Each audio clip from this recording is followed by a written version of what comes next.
Normally આપણે સવાર યા સાંજે બટાકા પૌવા તો બનાવીએ છીએ, પણ આજે તમને બતાવીશું કે રસાવાળા બટાકા પૌવા કેવી રીતે બનતા હોય છે. આ છે નાગપુરની ફેમસ ડીશ.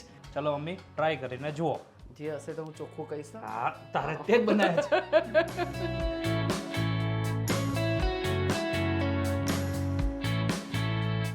નમસ્કાર, જય શ્રી કૃષ્ણ અને જય દ્વારકાધીશ. સાંજના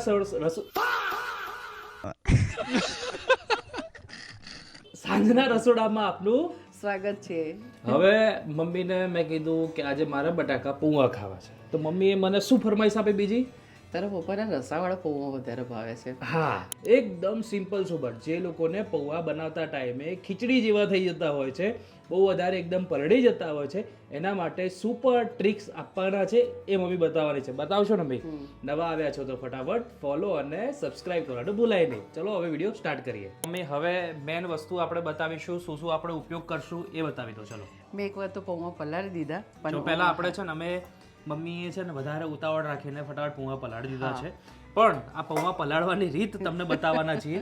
તમારે કઈ રીતે પલાળવાનું છે? પહેલા આખી વાડકી ભરી દેવાની આપણે. ઓકે. એને સરસ રીતે આપણે મસળી લેવાના, અને મસળાઈ જાય ને એનું પાણી આપણે બધું એટલે મૂળ છે આપણે ખાલી આવી રીતે કરીને નીકાળી દેવાનું. હા, પાણી બધું કાઢી નાખવાનું તરત જ. હા, તરત જ પાણી તરત કાઢી નાખવાનું, અને પાણી વેસ્ટ નહીં જવા દેવાનું. તમે દાળ ચોખા ધુઓ કે આવા પૌવાનું પાણી હોય એનું વેસ્ટ નહીં જવાનું. તમારા ઘરમાં જે ઝાડ છોડ રાખતા હોય ને એ પાણીને તમે આ રીતે આવું કોઈ ડબ્બો હોય એનામાં આ સવારની થોડી મેં છાશ પણ નાખેલી છે. અત્યારે જે પૌવા પલાળ્યા હતા તે પણ નાખ્યા છે, અને અત્યારે જે આ પાણી છે તો આપણે બધું આ રીતે કાઢી લઈએ. પાણી છેક સુધીનું પાણી આપણે નીતરે ત્યાં સુધીનું પાણી કાઢી લેવાનું. પછી એને કશું નહીં કરવાનું, 5 મિનિટ માટે એમને એમ રહેવા દેવાના. એની જાતે પૌવા સરસ એકદમ છૂટા છૂટા થઈ જશે. જય અન્નપૂર્ણા માતા.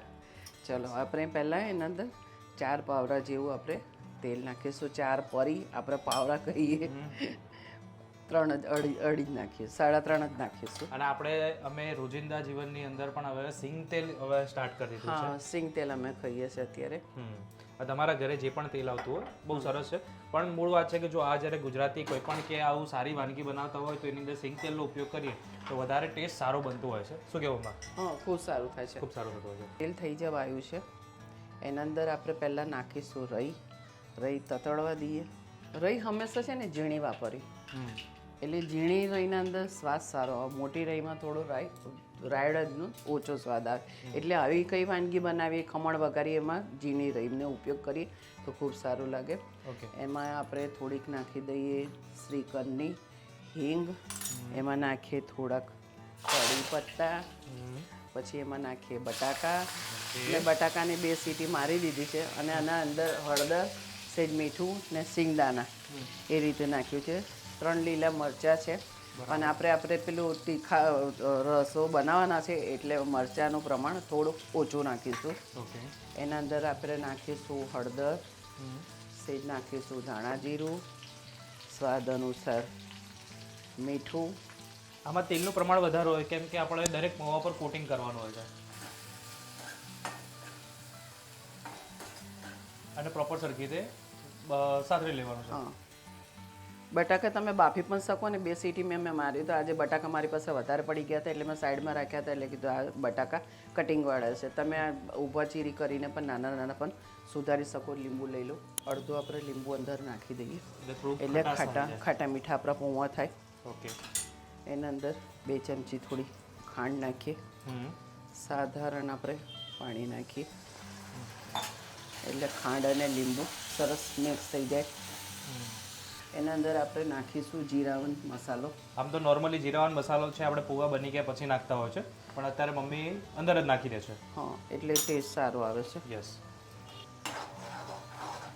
આ પ્રોપર બધું થઈ ગયું છે. હવે જે મેન છે આપણા હવે પૌવાને આપણે દાણાને પણ ધોઈ નાખેલા છે. ઓકે. હવે જે આપણે પૌવા છે એ નાખી દઈએ.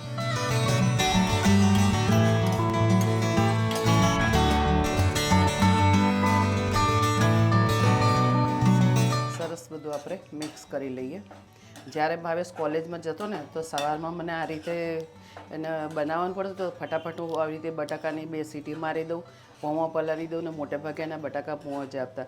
બટાકા પૌવા એક ખીચડી જેવો ભાર રહે, એટલે તમારે શું બપોર સુધી એને ભૂખ ના લાગે. એટલે આ બધું મારે માટે તો સવારમાં ખૂબ એવી પ્રેક્ટિસો ચાલતી હતી કે આવી રીતે રોજે રોજ એને કંઈક ને કંઈક બનાવવાનું. રાત્રે મને ટેન્શન થતું કે હવે કાલે ભાવેશ શું નાસ્તામાં આપીશ. ત્યારે તો હું કહું તો નોર્મલી મેં પણ મારા રીતે જાતે બી પેલું પોહા તો આ તો બનાવે છે, પણ પાસ્તા બનાવો તો નૂડલ્સ લઈએ તો આ બધું કંઈક ના કંઈક અને નાસ્તા એ મોટે ભાગે એને ફ્રેન્ડ સર્કલ છે ને કશું મોટે ભાગે કશું લાવતા નહીં, આની જ પાસે રાહ જોતા. અત્યારે અમને વચમાં પણ બધા મળતા ને તો કે માસી અમે તમારું ખાવાનું બહુ મિસ કર્યું. મેં કીધું કે આવી જાવ તો એક વખત અમારા ઘરે કે બધું ભાવેશ લઈને આવતો ને તો અમે બધું જાત જાત અમને ખાવાની બહુ મજા પડતી હતી. વાતો વાતોમાં જોઈ શકો છો આપણા બટાકા પૌવા પણ મસ્ત સરસ થઈ ગયા છે. હવે આપણે બનાવી દઈએ તરી બનાવી દઈએ. તો તરી બનાવતા પહેલા આપણે સરસ રીતે આપણે પહેલા થોડું તેલ આપણે વાપરીશું, બરાબર છે? એક જ પરી તેલ નાખીશું. એની અંદર આપણે ઉપયોગ કરવાનું છે ટોપરું છે, જેની અંદર થોડીક આપણે ગ્રેવીને થિકનેસ ને ક્રન્ચીનેસ જે નોર્મલ આવશે એ એનાથી આવશે. પછી આપણી પાસે ઓનિયન છે અને આપણી પાસે જે મેન જે ખડા મસાલા છે, આ મેન જે છે આપણે અત્યારે પહેલાં સાતળવાનું છે. સૂકું કોપરું છે, તમારી પાસે લીલું હોય તો તમે ઉપયોગ કરી શકો છો. મારી પાસે લીલું નહોતું પડ્યું તો આપણે સૂકા કોપરાનો ઉપયોગ કરીએ છીએ. નાગપુર, રાજસ્થાન, મુંબઈ એ સાઈડમાં છે ને તો આવી બધી તરીવાળું વધારે ખાતા. એક દિવસ અમારા ભાઈના છોકરાને ત્યાં લગ્નમાં અમે નાગપુર ગયા હતા ને તો સવારે 5:30 વાગે ઉઠીને આવડા મોટા મોટા પેલા ભરી ભરીને પૌવા એ લોકો બનાવવા બેસી જાય.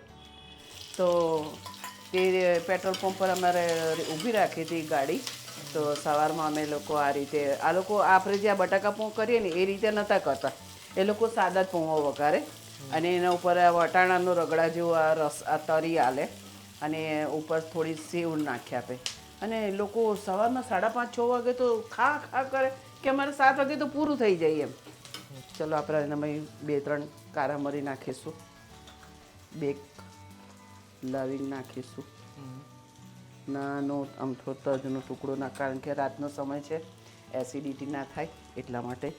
એક જ એલચું નાખીશું. બસ સરસ આ બધું આપણે શેકી લઈએ. એ લોકોનો આ ફેવરેટ પૌવા હોય તરીવાળા, ખાવાની મજા આવે આમ સવારમાં. તો ઓલમોસ્ટ આપણું આ શેકાઈ ગયું છે. હા બસ હવે એને ઠંડુ પડી અને પછી આપણે ગ્રેવી કરી લઈએ. ઓકે, આપણે ઉપયોગ કરી છે સુજાતાનું મિક્સર, જે તમને અત્યારે સ્ક્રીન ઉપર તમે જોઈ રહ્યા છો. એના ઉપર તમે ક્લિક કરશો તો આ સુજાતાનું મિક્સર પણ તમે આરામથી તમારે ઘરે વાપરવું હોય તો સુપર ફાસ્ટ હોતું હોય છે. ખરેખર બહુ સારું કંપનીનું હોતું હોય છે. અમને બહુ સારું, જેમ કે મિલ્કશેક બનાવવો હોય તો આ જગ બહુ ઉપયોગ થતો હોય છે. શું કહેવું મમ્મી? હા ખૂબ સારું છે, જલ્દી ફટાફટ થઈ જાય ને એકદમ પાવરફુલ હોતું હોય છે. પાવરફુલ હોય છે, બરાબર છે. તો આપણે અત્યારે જે મિક્સરની અંદર આપણે ટોટલી જે ગ્રેવી બનાવવા માટે વસ્તુ જે બનાવી છે એ આની અંદર એડ કરી દઈશું. then એના પછી આપણે થોડું સેજ પાણી એડ કરીશું, થોડી ગ્રેવી બને, બરાબર ને? હા ગ્રેવી. ચલો હવે આની અંદર થોડું સેજ પાણી એડ કરી દઈએ. તો આની અંદર આપણે અલગ અલગ મોડ પણ આપેલા છે, હાઈ, લો અને એકદમ મીડિયમમાં. પછી તમારે નાના આમ તો કટકા કરવા હોય તો જસ્ટ ખાલી આ એક વખત દબાવશો તો આરામથી નોર્મલ જે નાના પીસ થવા જોઈએ એ નોર્મલ નાના પીસ થઈ જતા હોય છે. જેમ કે જુઓ, એક વખત તમારે ડુંગળી, ટામેટા કે એવું કંઈ વસ્તુ નોર્મલ ક્રશ કરવી હોય તો આરામથી કરી શકાય. અને હાર્ડ વસ્તુ છે તો જસ્ટ ખાલી ડાયરેક્ટ સીધું હાઈમાં ક્લિક કરી દો એટલે તૈયાર.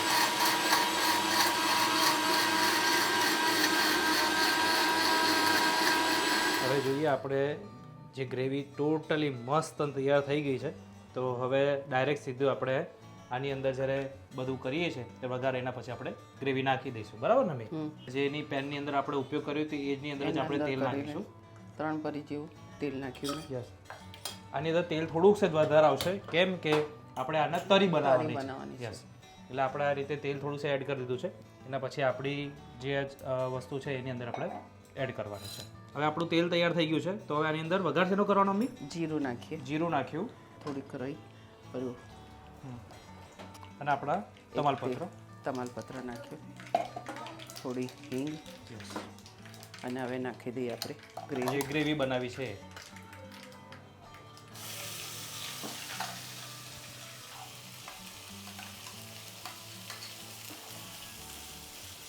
તો અમે આને ક્યાં સુધી આપણે સાતળવાની હોય છે એમ કહી દો? થોડુંક આપણે શું બધું શેકેલું તો છે પણ થોડુંક હજી આમ શેકાય ને થોડું સુગંધ આવે પછી આમાં golden colour જેવું થાય છે. golden કલર જેવું આવે ત્યાં સુધી શેકીએ.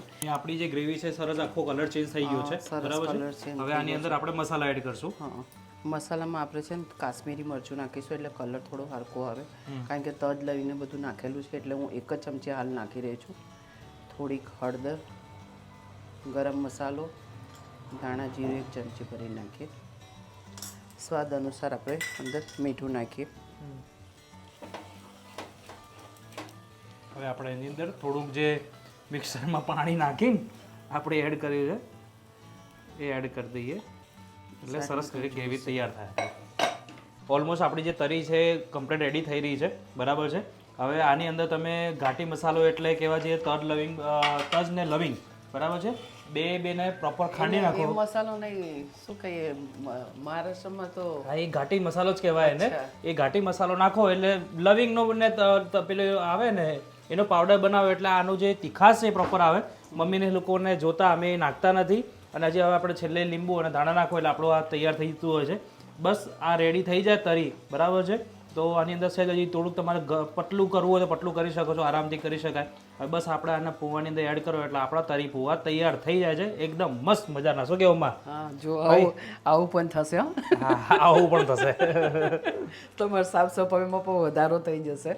બનાવેલા જે પૌવા છે એ આપણે આની અંદર હવે ડીશની અંદર લઈ લઈશું. ચલો આપણે ટ્રે સજાવીએ સરસ રીતેની. વાહ ભાઈ વાહ. આની અંદર તમે બુંદી છે, પછી જે ઝીણી સેવ છે એ પણ આપણે એડ કરી શકો છો. હા, હવે આ ગ્રેવીની અંદર તમે વટાણા અથવા ચણા 2 વસ્તુ નાખી શકો છો. આરામથી તમે કરવું હોય તો કરી શકો, પણ આપણે એમને રાખી છે અત્યારે. અને અમારે 3 જણાને ખાવાની છે એટલા માટે અમે બહુ પાતળી નહીં કરી. તમારા ઘરમાં સભ્યો વધારે હોય તો તમે પાતળી આને કરી શકો છો, કારણ કે અમારે પછી વધારે પડતું પડી રહી એના કરતાં માપનું જ કર્યું છે એટલે ઘટ કર્યું. તમે પાતળું કરજો. આપણે તૈયાર થઈ ગયું છે તરી પૌવા, રાઈટ. ચલો મમ્મી ટ્રાય કરીને જુઓ. જે હશે તો હું ચોખ્ખું કહીશ. હા, તારે તે જ બનાવે છે.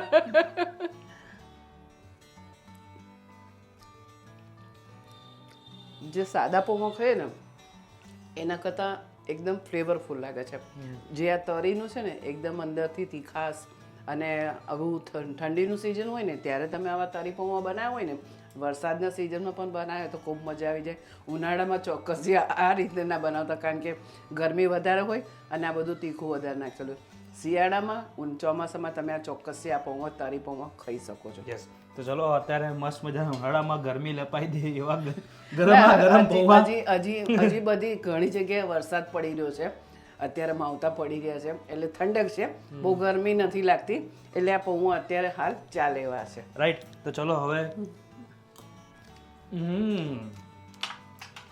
ખરેખર નોર્મલ પૌવા કરતા સારા છે. હા, સારા છે. જે આપણે સાદા પૌવા ખાઈએ ને એના કરતાં સારા છે. આમ ટેસ્ટમાં મજા આવે. એકદમ ટેસ્ટની અંદર મજા પડી જાય. જો તમારે પણ આવા તરી પૌવા બનાવો છો, કોમેન્ટ કરી જરૂર તો જણાવજો કેવા બન્યા છે. અને આવા વિડીયો જોવા માટે અમારા પેજને, અમારા ચેનલને જરૂરથી સબસ્ક્રાઇબ ને ફોલો જરૂરથી કરજો. અને નીચે જય દ્વારકાધીશ લખવાનું ભૂલાય નહીં. હા, જય દ્વારકાધીશ. બરાબર. ચલો હવે ફટાફટ અમે જમી લઈએ. પપ્પા ને બધા લોકો રાહ જોઈને બેઠા છે. ચલો વિડીયો તમને કેવો લાગ્યો જરૂરથી કમેન્ટ કરી દો. કોમેન્ટમાં ચોક્કસથી કહેજો.